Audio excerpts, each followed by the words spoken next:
धन्यवाद अध्यक्ष महोदय। मैं आपका ध्यान एक अत्यंत गंभीर, संवेदनशील एवं तत्कालीन जनहित के विषय की ओर आकर्षित करना चाह रहा हूं, जो अनुसूचित क्षेत्र संविधान की 5वीं अनुसूची तथा आदिवासी अधिकारों से प्रत्यक्ष रूप से जुड़ा हुआ है। यह तथ्यात्मक रूप से सही है कि गुजरात राज्य में निर्मित कडाणा बांध के कारण जिला महिसागर, जो कि अनुसूचित क्षेत्र में आता है, आदिवासी परिवार के कई लोग जब कडाणा बांध बना तो विस्थापित हुए और अपनी परिवार, अपनी मिट्टी को छोड़कर वो राजस्थान के कई हिस्सों में आए।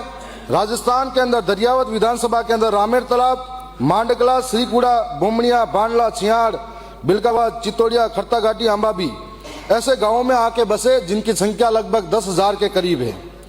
यह भी निर्विवाद तथ्य है कि दिनांक 4/7/2016 को राज्यपाल महोदय द्वारा जनजाति उपयोजना TSP क्षेत्र के लिए एक विशेष अधिसूचना जारी की गई, जिसके अंतर्गत केवल वही व्यक्ति विशेष मूल निवास प्रमाण पत्र का पात्र माने जाएंगे जिनका स्वयं या जिनके पूर्वजों का जन्म 1 जनवरी 1970 से पूर्व से राजस्थान के अनुसूचित क्षेत्र में निवास होना सिद्ध तय किया गया था। परंतु उपरोक्त विस्थापित आदिवासी परिवार गुजरात से राजस्थान में विस्थापित हुए 1970 से पूर्व में ही TSP क्षेत्र में निवासरत हैं, किंतु राष्ट्रीय हित में वे बने कडाणा बांध के कारण 1980 से 85 के बीच राजस्थान में आकर बसना पड़ा। इन आदिवासी परिवारों का अभी मूल निवास, विशेष मूल निवास प्रमाण पत्र नहीं बनने के कारण वे कई राज्य सरकार की योजनाओं से वंचित हैं, और जिसमें विशेष भर्तियां, शिक्षा, छात्रवृत्ति, सरकारी योजना एवं संवैधानिक संरक्षण से वंचित हैं, जो कि संविधान की भावना, 5वीं अनुसूची एवं सामाजिक न्याय के सिद्धांत के प्रतिकूल है।